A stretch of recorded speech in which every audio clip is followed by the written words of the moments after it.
அரசு விடுமுறையில் மாற்றம். பொது நிர்வாக அமைச்சின் அறிவிப்பு. உயர்தர பரீட்சை விண்ணப்ப காலம் நள்ளிரவுடன் நிறைவடைகின்றது. அலுவலக ரயில்களை தடையின்றி முன்னெடுக்க தீர்மானம். நாட்டுக்குள் பாரிய வலுசக்தி பிரச்சினை தலைதூக்கும். சம்பிக்க எச்சரிக்கை.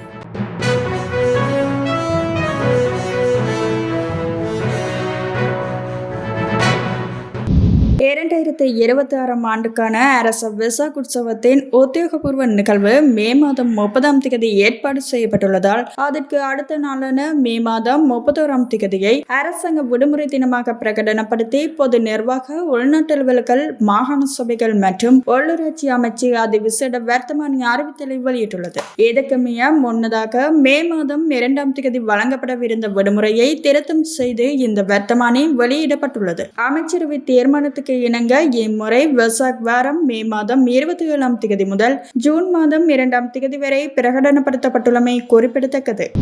2026 ஆண்டுக்கான கல்வி பொது தராதர உயர்தர பரீட்சைக்கான விண்ணப்பம் கோரல் இன்று நள்ளிரவுடன் நிறைவடைய உள்ளதாக பரீட்சைகள் திணைக்களம் அறிவித்துள்ளது. இதற்கான விண்ணப்பங்களை தற்போது நிகழ்நிலை ஊடாக மாத்திரமே விண்ணப்பிக்க முடியும் என்பதால் நள்ளிரவு 12 மணிக்கு பின்னர் விண்ணப்பிக்க முடியாது என அந்த திணைக்களம் தெரிவித்துள்ளது. அதே நேரம் உயர்தர பரீட்சைக்கான விண்ணப்பம் கோரலுக்கான காலப்பகுதியானது எந்த காரணம் கொண்டும் நீடிக்கப்பட மாட்டாது என பரீட்சைகள் திணைக்களம் குறிப்பிட்டுள்ளது. எனவே இதுவரை 2026 ஆண்டுக்கான கல்வி பொது தராதர உயர்தர பரீட்சைக்கான விண்ணப்பங்களை சமர்ப்பிக்காத பரீட்சார்த்திகள் உடனடியாக அதனை அனுப்பி வைப்பதற்கான நடவடிக்கைகளை எடுக்குமாறு அறிவுறுத்தப்பட்டுள்ளனர்.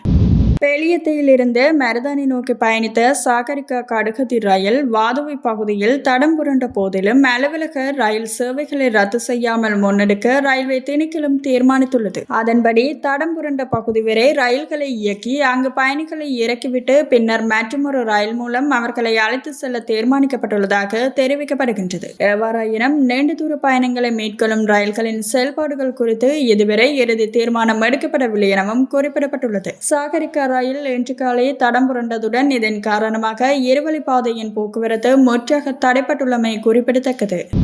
நீலக்கரி பிரச்சினையால் ஏற்பட்டுள்ள மின்சார பிரச்சினை, டீசல் பிரச்சினை காரணமாக நாட்டின் வலுசக்தி துறை வீழ்ச்சியடைந்துள்ளது. அதனால் வலுசக்தியை காட்டியெழுப்ப அரசாங்கம் நடவடிக்கை எடுக்காவிட்டால் நிச்சயமாக எதிர்வரும் ஜூலை, ஆகஸ்ட் மாதம் ஆகும் போது நாட்டுக்குள் பாரிய வலுசக்தி பிரச்சினை தலை தூக்கும் என முன்னாள் அமைச்சர் சம்பிக ரணவக்க தெரிவித்துள்ளார். கொழும்பில் அமைந்துள்ள முன்னாள் ஜனாதிபதி ரணில் விக்ரமசிங்கவின் அரசியல் காரியாலயத்தில் நேற்று கூட்டு எதிர்க்கட்சி நடாத்திய செய்தியாளர் சந்திப்பில் கலந்து கொண்டு கருத்து தெரிவிக்கும் போதே அவர் இதனை குறிப்பிட்டார். ஏப்ரல் 20ஆம் தேதி ஆகும் போது நாட்டுக்கு 25 நிலக்கரி கப்பல்களை கொண்டு வர ட்ரைடன் செம்பா நிறுவனம் ஒப்பந்தம் செய்திருந்தது. தற்போது அந்த காலம் முடிவடைந்துள்ளது. இதுவரை 15 நிலக்கரி கப்பல்களே நாட்டுக்கு வந்திருக்கின்றன. அதனையும் இறக்குவதில் பிரச்சினை ஏற்பட்டிருக்கின்றது. அதனால் 25 நிலக்கரி கப்பல்களையும் கொண்டு வரும் சவாலை வெற்றி கொள்ள முடியாமல் போயிருக்கின்றது. நிலக்கரி பிரச்சனையால் ஏற்பட்டுள்ள மின்சார பிரச்சினை,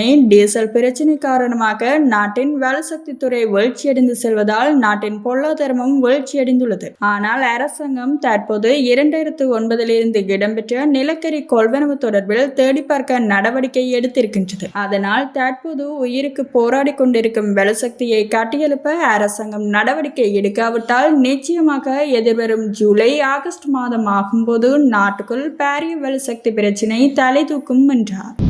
அமெரிக்காவின் மத்தியஸ்தத்தில் நீண்டகால அமைதி ஒப்பந்தத்தை எட்டுவதற்கான முயற்சிகளுக்கு மத்தியில் லெபனான் ஜனாதிபதி ஜோசப் அவுன் மற்றும் இஸ்ரேலிய பிரதமர் பெஞ்சமின் நெதன்யாகு ஆகியோர் எதிர்வரும் வாரங்களில் வெள்ளை மாளிகைக்கு வருகை தருவார்கள் என அமெரிக்க ஜனாதிபதி டொனால்ட் ட்ரம்ப் தெரிவித்துள்ளார். அவர்கள் ஹிஸ்புல்லாவை பற்றி சிந்திக்க வேண்டி இருக்கின்றது என தெரிவித்துள்ளார். லெபனானில் நிலவும் சிக்கல்களை சீர் செய்ய அந்த நாட்டுடன் இணைந்து பணியாற்ற போகின்றோம். ஈரானுடன் நாம் முன்னெடுத்து வரும் பணிகளுடன் இதையும் ஒரே நேரத்தில் செய்து முடிப்பது ஒரு அற்புதமான விஷயமாக இருக்கும் என்று நான் நினைக்கின்றேன். ஓவல் அலுவலகத்தில் ட்ரம்ப், வான்ஸ் மற்றும் ட்ரூபியோ ஆகியோருடன் இணைந்து பேசிய இரு நாடுகளின் உயர்மட்ட பேச்சுவார்த்தையாளர்கள் போர் நிறுத்த நீடிப்புக்கு தங்களது நன்றியை தெரிவித்துக் கொண்டனர். உங்களது தலைமையின் கீழ் ஈரான் மிகவும் பலவீனமடைந்துள்ளது. ஹிஸ்புல்லாவை முடக்குவதும் அவர்களது ஆதிக்கத்தில் இருந்து லெபனானை விடுவிப்பதும் இப்போது சாத்தியமாகியுள்ளது என அமெரிக்காவுக்கான இஸ்ரேலிய தூதுவர் லைட்டர் தெரிவித்துள்ளார். மேலும்